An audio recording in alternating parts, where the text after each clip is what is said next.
శుభోదయం. ఇదం విష్ణుర్విచక్రమే త్రేధా నిదధే పదం సమూఢమస్య పాగం సురే విష్ణవే నమః. ఈనాటి విశేషం శివనక్త వ్రతం. త్రయోదశి సాయంత్రం వేళ ఉన్న పక్షంలో శివనక్త వ్రతం చేయాలి అని మన సంప్రదాయం చెబుతుంది. అలాగే బుధవారం కనుక విష్ణువును అర్చించాలి. బుధవారం నాడు గణపతిని కూడా స్తోత్రం చేయవచ్చు అని సంప్రదాయం చెబుతుంది. ఈ రోజున మనం ప్రత్యేకంగా శ్రీమన్నారాయణమూర్తిని స్తోత్రం చేద్దాం. ఇదం విష్ణుర్విచక్రమే త్రేధా నిదధే పదం. ఆయన విశ్వవ్యాపకమైనటువంటి స్వభావం కలవాడు, అంతటా ఉండేటటువంటి వాడు, అందరిలో కూడా ఉండేటటువంటి వాడు. ఆయనని గురించి మనం చెప్పాలి. ఆయన ధరించిన అవతారాలు చెబుతాం. మత్స్య కూర్మ వరాహ నారసింహ వామన రామత్రయ కృష్ణ కల్క్యాది దశావతారములు. ప్రజాపతిరిగామేత ప్రజాయేతి శతపోతప్యత స సర్పాన సృజత అంటూ వేదధర్మం సృష్టి ఎలా ఏర్పడిందో చెబుతూ దీక్షితవాదం ద్వారా ఈ సృష్టి క్రమమంతా కూడా ప్రారంభమైంది అని వివరిస్తూ ముందుగా నీటిలో ఉండేటటువంటి ఏకగణజీవి సర్పాకారం, ఆ పిమ్మట విహంగములు, ఆ పిమ్మట ఉద్భిదములు, ఆ పిమ్మట అండజములు, చివరగా పిండజములు అని వర్ణిస్తుంది. ఈ క్రమంలో నీటిలో ఉండేటటువంటి ఏకగణజీవి సైంటిస్టులు, ఆధునికులు, భౌతిక శాస్త్రవేత్తలు అమీబా అని ఏదో అంటూ ఉంటారు. నీటిలో ఉండేది, ఆ పిమ్మట బురదలో వచ్చేది. మత్స్యావతారం, కూర్మావతారం, పురాణాలన్నీ కూడా అపారమైనటువంటి శాస్త్ర విజ్ఞానాన్ని కథల రూపంలో మనకు అందించాయి.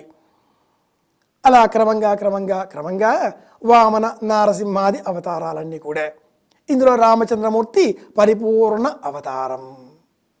ఇవన్నీ కూడా ఆ శ్రీమన్నారాయణమూర్తికి సంబంధించినటువంటి విభవ స్వరూపములు. పర, వ్యూహ, విభవ, అంతర్యామి, అర్చావతారాలు అనే ఐదింటిలో మధ్యది అయినటువంటి విభవ అవతారములు స్వామివారి ఈ దశావతారములు.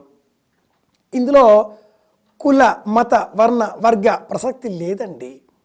ఇది మనం కల్పించుకున్నాం. కుల భావనలు కానీ, మత భావనలు కానీ, వర్గ భావనలు కానీ, ఇతర భేదాదులన్నీ కానీ మనం కల్పించుకున్నవే. పురాణ ప్రపంచం వేరు, వేద ప్రపంచం వేరు. కృష్ణ పరమాత్ముడు లీలామానుష విగ్రహుడు, శ్రీరామచంద్రమూర్తి మాయామానుష విగ్రహుడు. అది మాయ, ఇది లీల. స్వామికి నేను స్వామిని అని తెలిసి ప్రవర్తిస్తాడు. రాముడు తెలియక మాయలో తన చైతన్యాన్ని జ్వాజ్యలీమానంగా ప్రకటింపజేస్తూ ఉంటాడు. ఆయన ధనుర్ధారి, ఈయన వేణువు చేత ధరించి ఉంటాడు.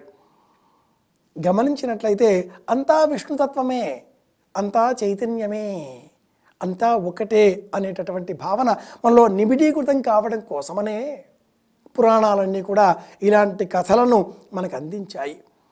తెలుసుకోవాలి అనే జిజ్ఞాస మనలో కావాలి. కిం అనే ప్రశ్న పుట్టాలి. కుత ఆజాత కుత ఇయం సృష్టి అర్వాగ్దేవ అస్య విసర్జనాయ కో అద్ధావేద క ఇహ ప్రవోచతు. ఎక్కడ పుట్టాం, ఎవరి కారణం, ఎలా పుట్టాం, ఎక్కడిది అన్న ప్రశ్న వేసుకోవాలి అంటే ముందు మనకు పురాణం తెలియాలి. పురా అపి నవం, పాత కథలే కొత్తగా వివేచన చేయగలగాలి. వీటికి ఆధారం ఏమిటి? మళ్ళీ వేదమే ప్రమాణం. ఇలాంటి ఆలోచనలతో శ్రీమన్నారాయణమూర్తిని స్తోత్రం చేద్దాం. అందువలన మనం ఆరోగ్యంతో, ఆనందంతో ప్రత్యేకించి బుధవారం నాడు శ్రీమన్నారాయణమూర్తిని స్తోత్రం చేయడం ద్వారా, త్రయోదశి కూడా ఉన్న కారణం చేత నక్త వ్రతం సాయంత్రం వరకు ఉపవాసంగా ఉండి శివారాధన చేసినందువలన ఈశ్వరానుగ్రహం. మనం మానవులం కాబట్టి, సామాన్యులం కాబట్టి మన మతాలకు, అభిప్రాయాలకు, అనుభవాలకు అనుగుణంగా ఇష్టదేవతలకు ప్రీతికరంగా అర్చనలు చేస్తూ ఉంటాం. శివారాధన తత్పరులు శివారాధన చేద్దాం, విష్ణువారాధన ప్రీతిపరులు విష్ణువును ఆరాధన చేస్తారు. ఇలా చెప్పుకుంటూ దైవం అనుగ్రహంతో మనమందరం ఆనందంగా ఉందాం. దైవం కరుణతో అందరికీ క్షేమం కలగాలి అని కోరుకుంటూ శుభమస్తు.